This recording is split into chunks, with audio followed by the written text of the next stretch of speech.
It's the final day of the third round of the TGRSA 1000 Desert Race in Upington. Usually 2 days of action at every rally, not the case this time around.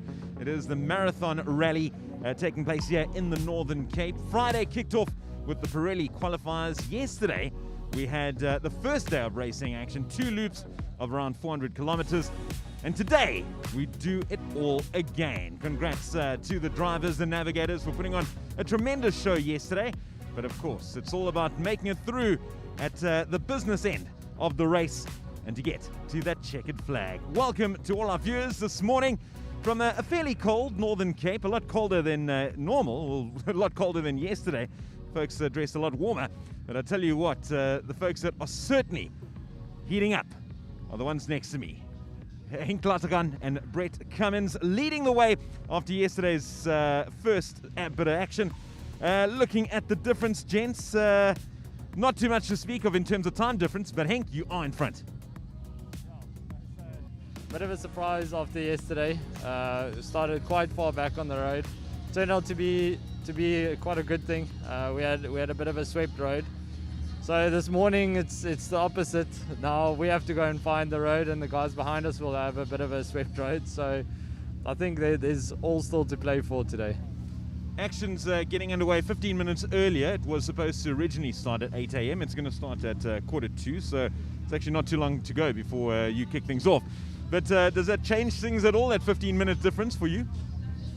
Yeah, I think it's gonna change it a bit with where the sun's gonna be in the sky. We might have some sun in our eyes this morning, so yeah, it's not gonna be a major thing. I mean, at least the guys that are close on time are close to us on the road, so it will be the same for everyone. Brett, I know we chatted a bit about it yesterday, but last bit of cramming, what does the road book look like today? Yeah, we actually went through it again last night just to make sure, and it's going to be a little bit rockier, more technical, and a bit slower, but we're going to have to keep it tidy and keep it on the road. There isn't any room for error, so yeah, we're going to try and make sure that we don't get any punches. Just looking down the list, your closest competitor also had a really good race yesterday from Century Racing, Brian Baragwan, I think. Yeah, no, he had an amazing run yesterday. No, we know Brian is really quick, and I think this sort of open terrain suits that car. Today, from what I hear, it's a bit more twisty. Some big rocks, which is a bit of a worry for us. We had 2 punches yesterday and 2 punches the day before, so I think that's going to be the biggest factor today, is trying to get through with no punches. And I'm going to bring it up again, the fact that you are testing out the new bit of machinery for Toyota Gazoo Racing South Africa, and early stages, of course, a little bit of hiccups first up just with regards to qualifying, but certainly getting used to it. Yeah, no, definitely, it's definitely something to get used to. It's not like the V8 where you have that instant power. Yeah, you got to wait a little bit for the turbos to spool up. So yeah, it was tricky, but we're learning it as we go. Yesterday we had 1 or 2 small problems, but sorted out for today. So hopefully we can just push on today. Well, best of luck today, Brett. A couple of hours to go. Will we see you on top spot on the podium? We'll have to wait and see. I hope so. Brett Cummins, Henk Lattergan, congratulations on making it to first position after yesterday, and let's see if you can hold that spot throughout the course of today. Thank you very much. Thanks very much, Henk Lattergan and Brett Cummins. Great to see them.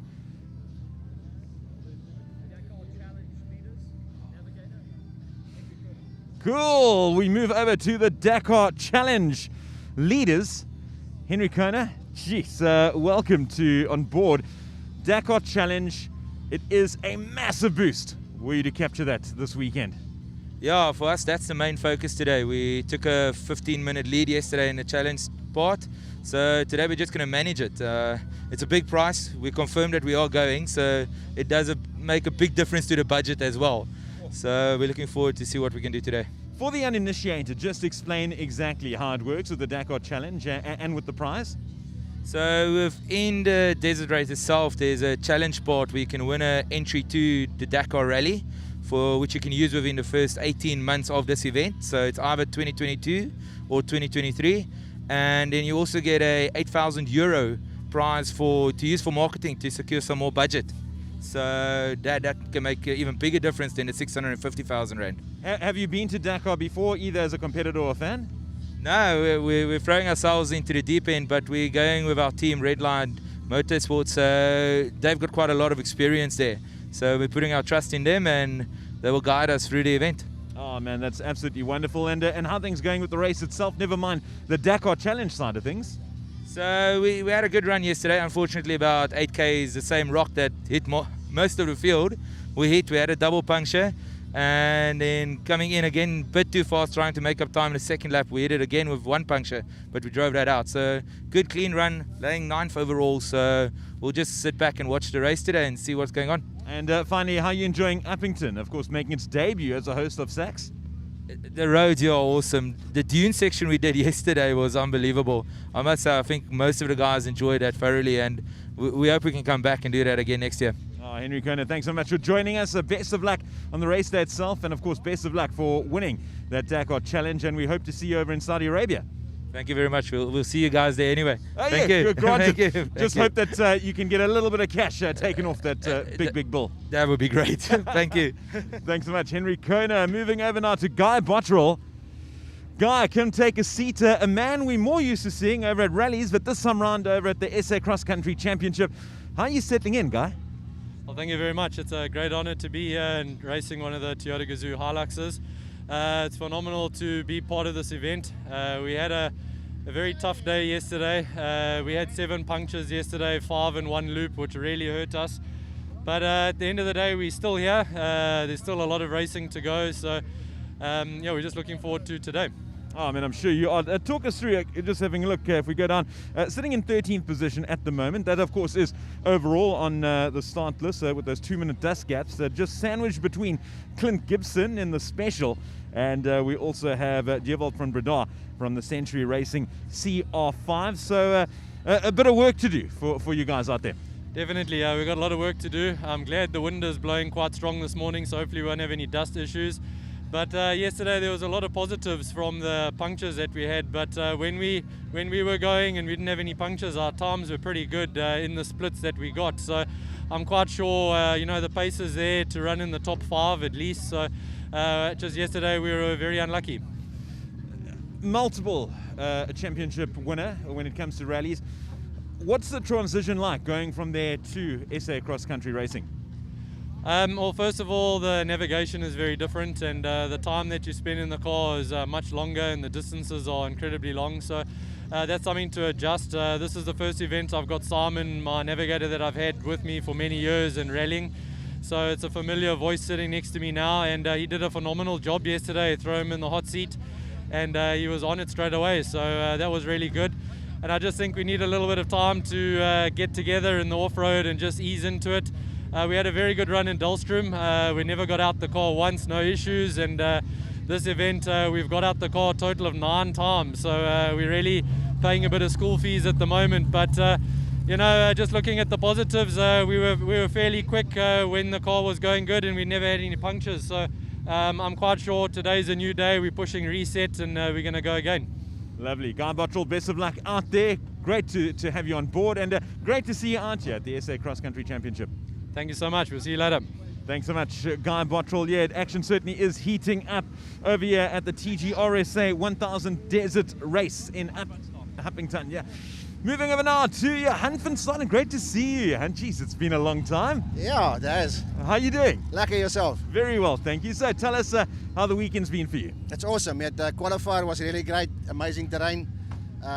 Desert is always a challenge. So unfortunately we had a puncture like many others on Friday, and no brakes from the start. So that put me back a little bit. Yesterday was a great run, except for 2 double whammy punctures at the hidden rock that I think most of the field got. But a good run, we made up good positions.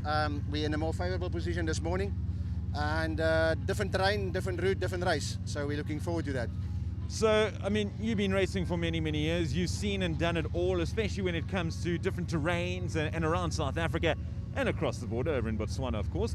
But how does Upington rank as far as a host for an SA cross-country event? Absolutely. It would be a premium event if you look at the diversity of the terrain, the distance, the preparation between crews and mechanical challenges.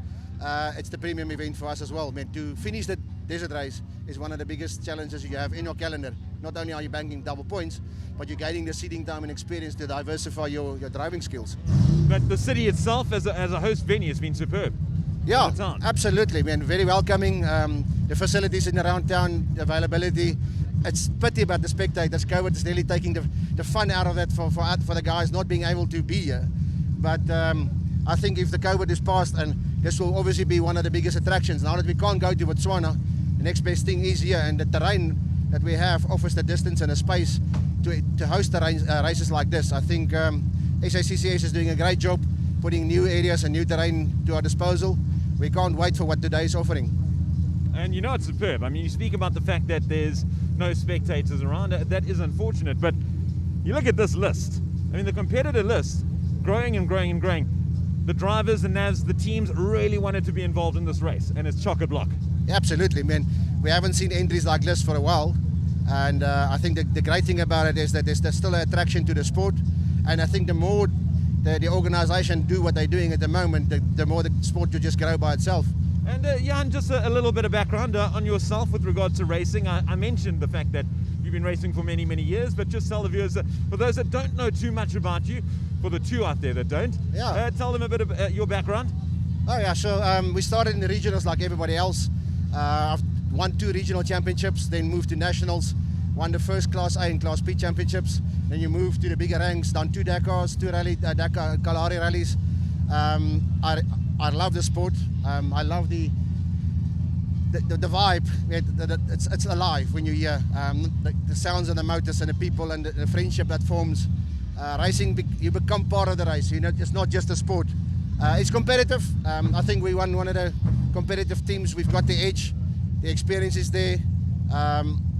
If I can advise anyone that if you really want to have an awesome motorsport, this is what you have to do, cross country. It's different than anything else. And if you prepare for Dakar, this is the best playground to prepare yourself, because our terrain is much worse than the Dakar can ever offer you. Absolutely. Well, I absolutely love it, Johan. Great seeing you again. We'll catch up a little later. Best of luck out there. Excellent. Thank you. Johan van Staden, a man who's been around for many years, also been an absolute superstar. Oh, and we are joined by Clint Gibson. Good to see you, Clint. Clint, you put up a fight yesterday against Lance. Yeah, we had a clean run. We quite enjoyed the sand. The car worked well, and we brought it back strong. Yeah, you certainly did. I mean, there was a time where you were actually leading in the specials. Lance pulled it back a little bit, but it's going to be a great race between the two of you out there today. Yeah, we're going to go out there and do it all again, and hopefully just keep it together. And when we come in at the halfway mark, after that, if we're all strong, we're going to turn it on. I suppose a loaded question, but what do you expect to find on day 2 of race day? Sorry, repeat? What do you expect to find out there on day 2 of race day? A bit different from yesterday. I know you're heading over to the south side this time. I've heard it's a little bit more hard pack, which will probably suit the frames a bit more, you know. And hopefully we can obviously get a little bit more speed going and catch some of the buckies in front of us. Just having a look at how things went yesterday. We spoke about yourself going along, sitting currently in 12th position in your striker, sitting between the Hilux of Johan Horn and the other Hilux of Guy Bottrell. You're in a Hilux sandwich. Yeah, look, I anticipate Guy's going to come through hot early in the game, and if he locks onto me, I'll obviously move over and let him go, and yeah, we'll go from there. Give us a bit of background on yourself for those that don't know too much. How did you get into it? How do you find yourself sitting where you are right now? I've been racing from obviously a 11-year-old youngster. My father bought us motorbikes. Obviously, he eventually went into racing cars as well, Rob Gibson. Thereafter, obviously, introduced us into the cars. It became of age. At about 24, got our first twin-seater. Raced the regional series for about 10 years, and then we slowly got into the nationals. I've raced, must be close to 100 nationals now. And your thoughts on Upington as a venue? How's it been so far? The track's challenging, completely different, proper desert. Like I said to Matt yesterday, it's probably the closest I'll ever get to Dakar, racing those dunes. But yeah, it's good, super fast, but nice, something different. Super fast. It's been amazing having you on board, and congratulations on a superb day yesterday, and we hope you deliver more of the same today. Thank you very much. Thanks very much at all. Thanks so much to Clint Gibson. Great to see him here over at the TGRSA 1000 desert race in Upington. I'm going to call Stuart Thompson over. Stuart, come join us as he gets his seat down. Chris and Stuart Thompson running the show. We will see Chris Visser taking to the track just now. How do you feel about today, Stu? I guess I'm quietly optimistic, Derek. I think that Chris and Albertus are actually quite well placed. They're a bit further back than would have been ideal, but anything can happen. Yeah, Chris Visser, we spoke to him on day one. He is a legend of the sport, also a doyen when it comes to knowledge about this type of terrain. So I'm looking where he's sitting, currently in 6th position, but I mean, he can make up those times very, very quickly.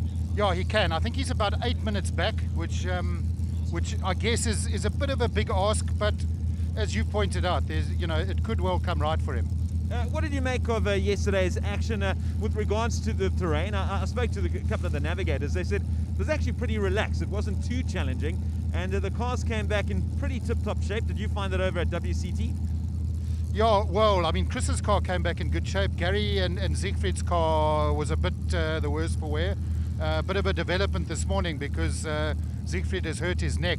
So we've had a last-minute change of co-driver, and we've got one of our loyal pit crew, Stompie Maynard, who's a regional champion, joining Gary today.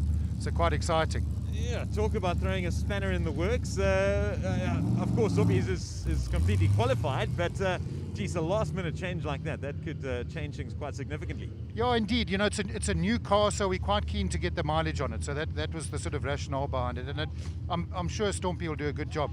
And tell us about the car itself. It's a newly built Hilux.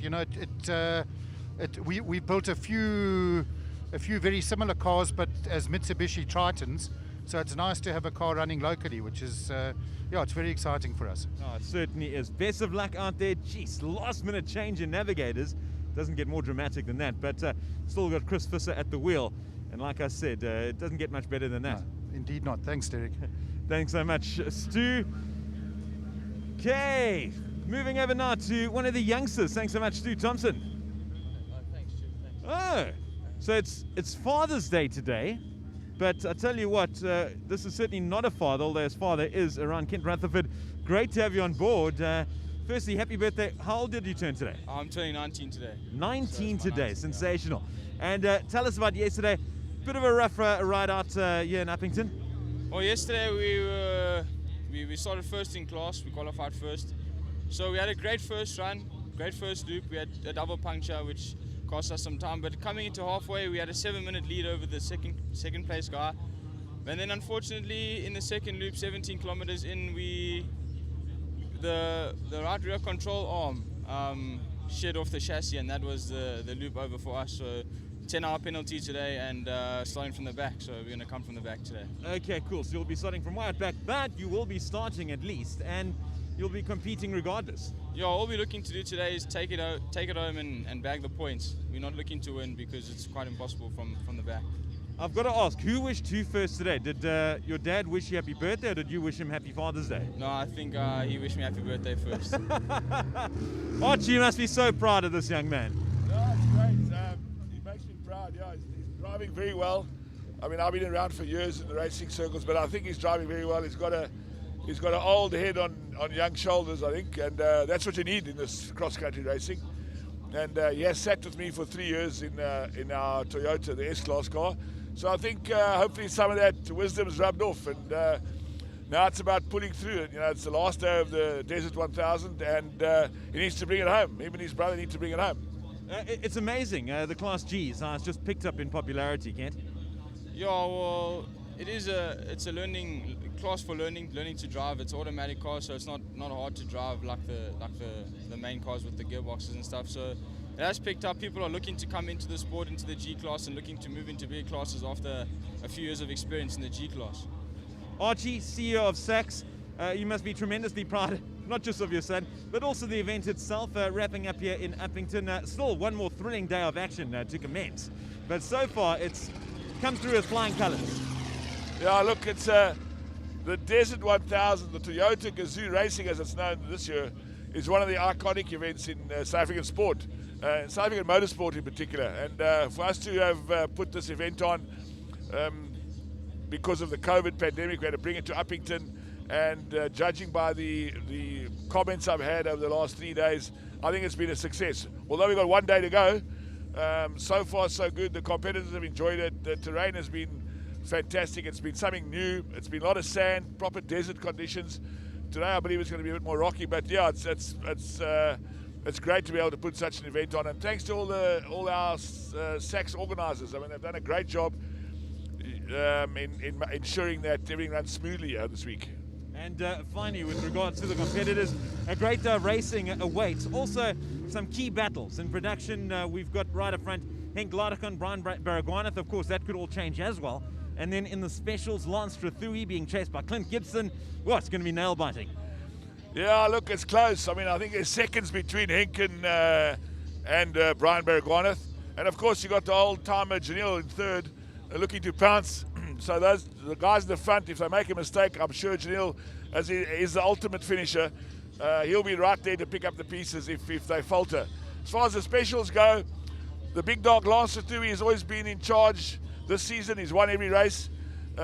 Clint is pushing him hard yesterday, and it'll be a good battle out there. I think Lance will have the measure of him if he keeps the pace going. But they're both Natal boys. They know each other very well. They've raced against each other for years, so it'll be a big battle out there. And finally, Kent, I mean, you've been racing for a long time now, even though you're just 19 years old, also navigating for your old man. But with regards to the route coming out here to Upington, did you enjoy it? How's it been? Oh, well, for me it was very different. I'm not used to driving in the sand. I've never actually experienced driving in the sand in the dunes before, but it was a really enjoyable experience. I actually learned a lot while driving the dunes, learning as you go, but other than that, I enjoyed the route, and you'll see what today brings us. Fantastic. Come on, give each other a hug. Father's Day and birthday. Of course. Happy birthday, big guy. There we go. Thanks so much, Kent and Archie Rutherford. Great to have you on board. Archie doing a tremendous job in making this happen. Well done to Kent on doing a great job out there in the road. Thank you so much. Thanks, Thank you. So, yeah, that's pretty much wrapping up a lot of the interviews out here in the morning in the build-up to the TGRSA 1000 Desert Race in Upington, the final day. I say the build-up, in fact, we're already underway, because if I look over my shoulder, cars are already well into the thick of things, and they're about to start. We've got Shamir Variwa about to take on the course, and there he goes, just behind Lance Woolridge. Chris Visser will be next up. Speaking of Lance Woolridge, congratulations to the Fords, having done a great day in Pirelli qualifying on day one. Gareth Woolridge earning top spot just ahead of Janelle de Villiers. Gareth had a tough day on the course yesterday. This time around, though, it was Lance Woolridge to come out, so they positioned fourth. Gareth down in 7th position, but their dad and team principal, Neil Woolridge, was still pretty impressed with how they did. So, pretty much wraps up the build-up to what promises to be a great day of racing action here in the Northern Cape. Stay tuned throughout the day for updates, as we'll bring them to you as they happen. Cheers.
So racing is underway on day 3 of the TGRSA 1000 Desert Race here in Upington. Competitors have already taken to the terrain, still a few more to go, and the man who's been leading them off all morning is none other than Matt Smith. Matt, great to have you on board as always. Geez, what a battle awaits today. Yeah, I'm loving this event. It kind of like builds with tempo the whole way through. You know, the Pirelli time trial, 100 Ks. Yesterday we tagged well over 300 kilometers, and now it's the final day. If you actually look down the queue, not too much damage to the cars, but it was just tires yesterday. That was the big story. I saw you chatting to Guy Botterill. The poor dude is beating himself up because he smashed up 3 or 4 sets of tires. But I said to him, everyone else did as well, so don't worry about it. Yeah, that is indeed the case. And you know, Guy, one of the nicest guys around, he said the last time out, they didn't get out the car once. Well, I think they, this time 9 times. Yeah, exactly. No, it's great, and it's a complete different look and feel today. I think everyone really got bitten hard, and they're going to approach today, or certainly people will approach today much calmer. I really, really think Brian Baragwanath is going to throw everything at this. Remember, he hasn't taken a national win yet. Century haven't taken a national win yet, and they are desperate to get it done. If they're going to do it, it's going to be in the desert. And of course, there's nothing to choose between him and Henk Ladekan. Henk out in front alongside his man Brett Cummins, but there's nothing to choose in terms of the gap time between the two of them. And also, of course, Henk will be leading the way and opening the road. Yeah, there's only a 22-second gap between first and second place. That's Henk Ladekan in the Toyota and the Century Racing 6 of Brian Baragwanath. But then you've got to go around about 2 or 3 minutes back to pick up on Janelle de Villiers. For me, he's in the sweet spot. He's got 2 cars up the road who are going to be chasing each other around like kids in a sweet store, but he can kind of just pick up the pieces when that all goes sideways, which potentially it could. And then you've got the Fords coming through from the back of the pack as well. So I think the guys that went off the gate this morning, you probably heard me on the mic, 3rd, 4th and 5th place is the sweet spot. We're going to see those guys climb the ladder. Chris Visser also does like to attack on the final day in the desert. Yeah, you mentioned the Fords, so we've got the Woolridges, Lance in front of Gareth this time around, but we saw that they can be completely competitive, especially in the fact over at the Pirelli qualifying, Gareth got top spot. Yeah, and in the past as well, whilst running in Class T spec, they have walked away with wins in the desert. So they can approach these marathon events with very mature heads. I mean, they're young dudes, but they're so mature in their approach to racing. So I think they're going to be able to improve. And if they can't get themselves up into those sweet spot positions of inside the top 5 or even in the top 3, they will consolidate and they'll play the championship game. Overall leaders in production coming into this event were the Horn today, because Johan's alongside Leander Pienaar. I saw you setting them off Nana. How they'd enjoyed this weekend, and what do you expect from them today? I think they're very comfortable in their position at the moment. I also think they know they can't fight against the might of the Class FIAs. They've kind of done it for the first 2 rounds of this year, but they've been extremely technical layouts of the tracks, whereas this is a brute horsepower, and you've got to have all the latest bells and whistles, and you've got to have the top kit. We know the Malalan Toyota racing machine is one of the oldest cars out there, but they are now championship leaders, way ahead of the rest of the field in the Class Ts. They're sitting outside the top 11 in the overalls right now. So as far as their championship goes, they simply want to get their Class T win. And they know at this event, they cannot beat the Class FIA cars. So they've settled into their own rhythm, and they're just going to try and stay ahead of Malcolm Koch, who is building pace on the event as well, but they've still got a really strong buffer. Moving over to the specials, Lance Strathui's been dominating matters all season. Given a bit of a test yesterday by Clint Gibson, that could be fairly interesting today. Yeah, Gibson was running him close on the Pirelli Prologue on loop number 1 as well, but it seems on loop number 2, even though Lance got that puncher, it almost fired him up. He got the real move on after that, and he has extended to something like a 6.5 minute lead over Gibson. But still, this is still the closest race we have seen, but it could take just 1 or 2 punches. Remember, the factory FIA cars can do a puncher change and a wheel change in 1 minute and 10 seconds. That's what Murph was telling me. But the big open wheels, that is old. Jack and spanners. Oh, man. Jeez, it's all to play for over in Upington. The final day of the desert race, the 3rd round of the SA Cross Country Series. Henk Ladekan, Brian Baragwanath, Janelle de Villiers. Who's it going to be? Could it be one further back in the sweet spot that Matt Smith likes to call it? The likes of Lance Woolridge, Shamir, Chris Visser, Gareth Woolridge. Oh, it's going to be exciting. Then we move over to the specials. Lance Strathui, Clint Gibson. So many different stories that can emerge at the end of today's racing. Matt, it's been a pleasure as always. We'll catch up a little later today. We'll be wrapping up the wrap-up this morning. Tune in a little late. Remember to hit the notification button wherever you're watching so that you'll be informed as soon as we come back live, and you can follow the action some more right here in Upington. Thanks for joining. We'll see you a little later. Cheers.